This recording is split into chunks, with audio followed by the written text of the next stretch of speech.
Have you ever been confused with a task somebody has asked you to do?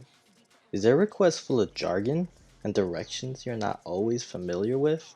See, as humans, we can become lost and misguided while working, forgetting certain situations, names of tools, and context while in the flow of everyday life. Asking for help is an essential element of efficient teamwork that smooths out the working process for your team around you. A context-sensitive help program works in the same breath as, say, a coworker asking you to locate the closest vending machine to their cubicle on the fifth floor.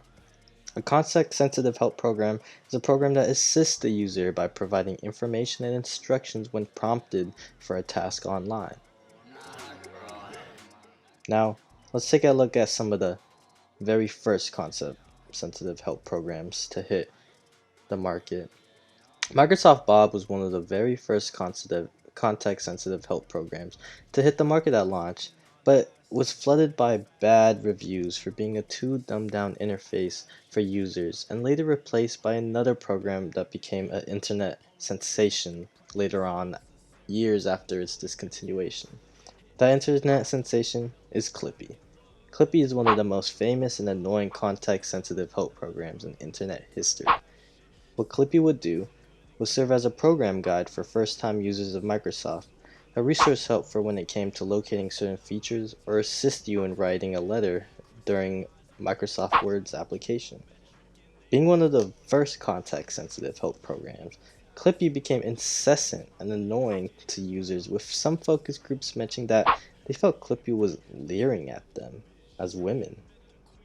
The idea behind Clippy was simple: have a friendly, animated icon ask questions of the user if they would like assistance when opening up applications, writing on Word, or finding a program, and yet was later discontinued entirely in 2007 for being served as one of the most famous context-sensitive help programs and symbols, solidifying its place in obscure internet history.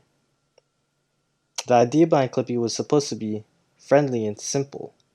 Context-sensitive help programs are a delicate balance. One that is too overbearing, like Clippy or Microsoft Bob, would annoy a user, while one that is too bare bones may leave a user feeling more confused than ever before. The balance with a context-sensitive help program system is a lot like the smartest friendly coworker you know. If you run into trouble, you can contact that coworker to walk you through the steps necessary, and then they'll leave you a word alone afterwards. If that coworker keeps insisting to help you even after the problem was resolved, you may not be so inclined to ask that coworker for help again. On the other hand, if you have a coworker that is cryptic or offers no help, then you may feel that the entire exchange was a waste of time altogether. That rings true for context-sensitive help systems. A good system is built into the interface of an online web page or program, so the system has access to all the answers when questions occur. You want something that is reliable when called upon, and yet simple enough to break it down for you and your initial problem. Now, how does context-sensitive help work? Context-sensitive help works in a way that a librarian works. If you, the user, were to go up to a librarian asking for a book or any materials you needed, that librarian would then go to the back, look up what they need, write down the directions, or they would present the information right there to you on the spot as soon as they're done getting their tasks done. Context sensitive help works a lot like this.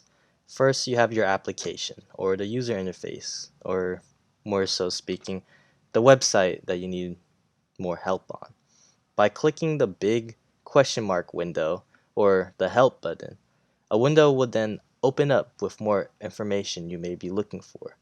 The API, or Application Programming Interface, works as that librarian. The user, requests from the application some information that they need help on.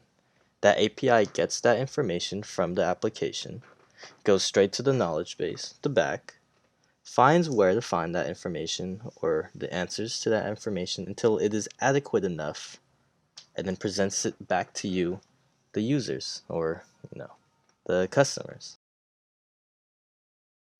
Thank you for your time, for sitting down, listening, watching this video. Have a great rest of the week.